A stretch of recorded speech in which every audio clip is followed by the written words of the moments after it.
Ang susunod na trailer ay rated H for honest. Also, spoiler alert! Mula sa A24 ng Pinas, panoorin niyo itong gem na Pinoy Noir in celebration of Malyari pero in reverse. Smaller and smaller circles. Panoorin ang pelikulang Pinoy na hindi katulad ng iba as ito ay umaastang Hollywood. Hango siya sa isang libro. Merong spectacular cinematography.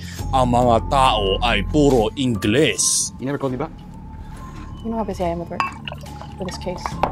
She told you to try sex, didn't she? I won't even dignify that with an answer. At ang ending ay kasing baduy ng Stephen King adaptation. You've been watching too many Hollywood movies.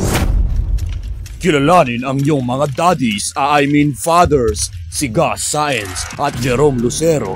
Isa na naman sa mga bagay ng TBA Studios mag-cast ng actor na kanamesake ng kanilang gagampanan. Sila ay mga pare na umaastang Batman sa bayan ng Payatas. Pero sa isang pakiusap na pinayagan sila ng NBI, si Gus ay isang eksperto sa forensics habang ang isa naman ay nandyan lang sa kung anong rason. Speak for yourself, my life is interesting.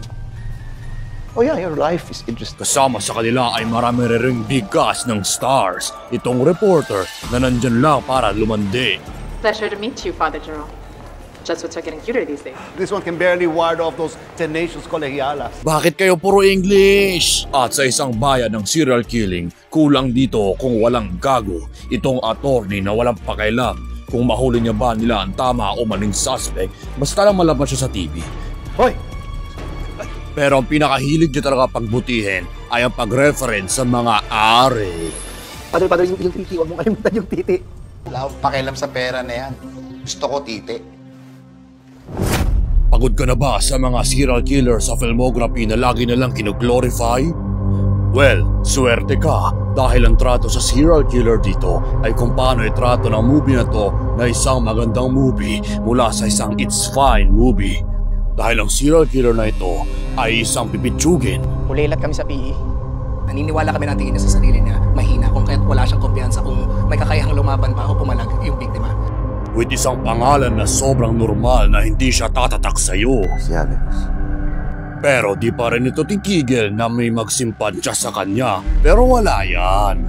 Isa lang yan na patama na hindi excuse maging demonyo pag naabuso ka. Si Lucero nga naabuso rin pero alagad siya ng Diyos. So masunog ka na sa impyerno, killer na di ko naalala ang pangalan.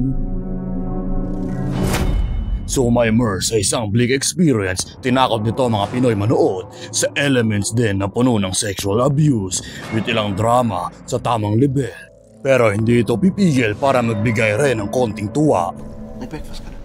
Actually, Father, I'm here for... That son of a bitch Solano is alive, and I think I know where he is. Breakfast muna tayo. Kayo umaga, yun agad yung mukhang bibig. Starring Amogas, Sid City, The Coffin Maker, Weird Al Goodman, ang cast ng Catelia Killer. Definitely hindi yung killer. Ramon Montegago, Bong Navarro, and ang co-writer ko sa mga videos na to. Pwedeng title niyan, Payatas, Dump Site of the World. Silence of the Mass.